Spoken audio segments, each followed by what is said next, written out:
perseverança é uma qualidade essencial na vida cristã, na vida de qualquer pessoa que tem acessado o coração de Deus e está esperando confiantemente no Senhor. Quando falamos em perseverança, falamos diretamente em esperar, em confiar no Deus que criou o propósito para cada um de nós e estarmos sempre apoiados naquilo que Deus guardou para nossas vidas como sendo algo precioso. Perseverança significa confiar num Deus que pode todas as coisas, mesmo em meio às dificuldades e angústias da vida. Essa é uma manhã que eu te chamo a refletir sobre a palavra perseverança. A pergunta que eu te faço nesta manhã é: você tem sido perseverante? O texto que eu quero refletir com você está lá em Gálatas, capítulo 6, versículo 9, onde a palavra de Deus diz: e não nos cansemos de fazer o bem, porque a seu tempo ceifaremos, se não desfalecermos. Esse texto ele é bem prático, porém claro para nós, de que todas as vezes que quisermos acessar ou receber algo do Senhor, precisamos, claro, entender a lei da semeadura. A lei da semeadura diz que aquilo que plantarmos, colheremos. Aquilo que fizermos, retorna para nós. Porque essa lei da semeadura não falha. É uma lei clara, é uma lei bíblica e é um princípio divino. Aquilo que nós plantarmos, também colheremos. Esse texto mesmo de Gálatas, capítulo 6, eu vou ler com você a partir do versículo de número 7 até o versículo 10. A palavra de Deus diz assim: não vos enganeis, de Deus não se zomba. Aquilo que o homem semear, isso também ceifará. Porque o que semeia para a sua própria carne, da carne colherá corrupção, mas o que semeia para o Espírito, colherá vida eterna. O verso 9 diz assim: e não nos cansemos de fazer o bem, porque a seu tempo ceifaremos, se não desfalecermos, que é o texto principal da nossa reflexão. E o 10 diz: por isso, enquanto tivermos oportunidade, façamos o bem a todos, mas principalmente aos da família da fé. Então note que esse texto aqui de Gálatas é um texto bem esclarecedor e prático para nós. Aquilo que nós fazemos, claro que iremos colher. Aquilo que nós plantarmos, a gente vai coletar. Porque na lei da semeadura se diz que todos nós temos aquilo que um dia plantamos. E perseverar quando a situação está muito agravante, quando as coisas estão fugindo do controle, parece até ser impossível. Mas é possível quando Deus está conduzindo a situação. Muitas vezes, quando aquilo que a gente quer está demorando demais e a gente não tem mais o controle da história, da situação, a gente costuma a não perseverar, a não permanecer com aquele propósito que um dia absorvemos para nossas vidas. Note que fazer o bem é algo profundo que está no coração de Deus e todas as vezes que eu faço bem, isso volta para mim como sendo uma coleta, como um retorno. Fazer o bem, como diz o provérbio aí comum, provérbio popular, fazer o bem sem olhar a quem, isso significa você fazer sem querer algo em troca, sem esperar algo em troca. Então, eu preciso, como diz o texto lá em Gálatas 6 e 9, permanecer fazendo bem, mesmo sem que aquilo seja favorável a mim. Ou seja, o bem que existe em mim é promovido pelos céus.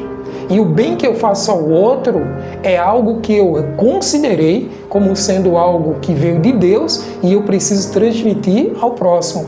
Então, todas as vezes que eu permaneço fazendo bem, sem olhar a quem, ou praticando ao bem, independente do retorno que eu terei, eu serei abençoado. E esse não desfalecer, o bem vai acontecer. Se nós não desfalecermos, como diz o texto de Gálatas, ele está dizendo: será que eu permanecerei ativo naquele propósito que Deus colocou no meu coração no princípio?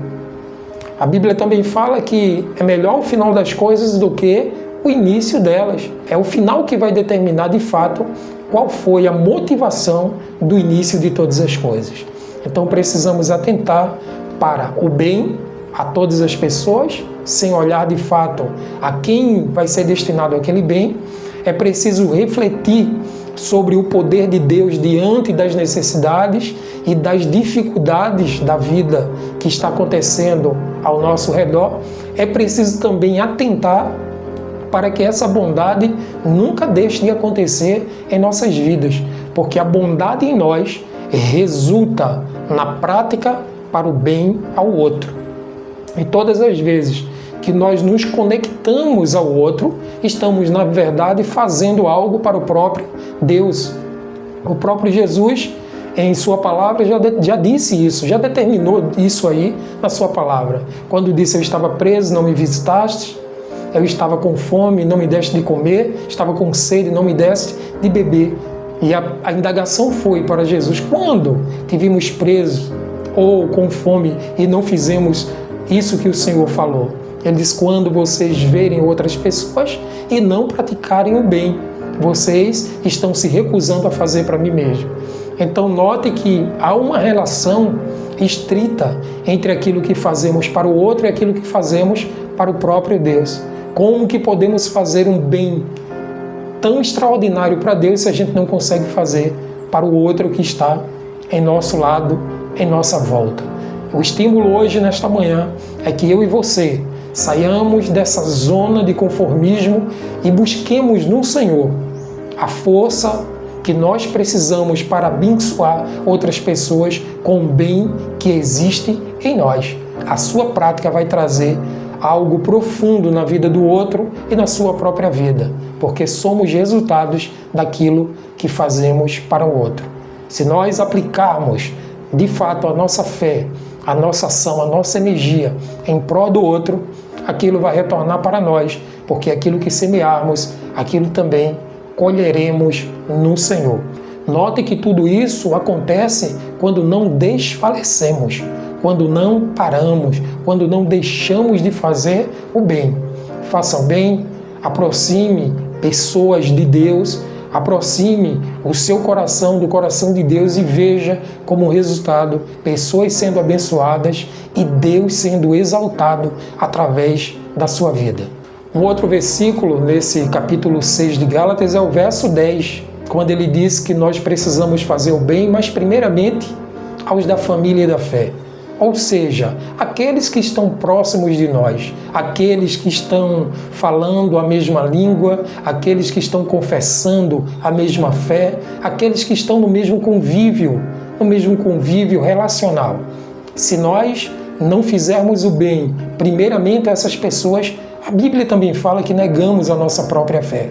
Então que hoje nós sejamos encorajados a trazer a Deus aquilo que a Ele pertence, dando a Deus o que é de Deus e dando aos homens aquilo que é necessário aos homens. E a nossa vida vai ser uma vida urgente, uma vida extraordinária, debaixo da glória e do favor de Deus. Eu quero te convidar a orar neste momento, agradecendo a Deus por essa oportunidade, por esse momento incrível de reflexão, onde a perseverança precisa estar dentro de nossas almas, adorando a Deus e dizendo assim: pessoas precisam ser abençoadas através do bem que eu faço neste mundo. Vamos orar? Obrigado, Deus, por esse momento, por essa oportunidade única, peculiar que o Senhor tem nos dado. Que esta manhã seja uma manhã extraordinária em Tua presença.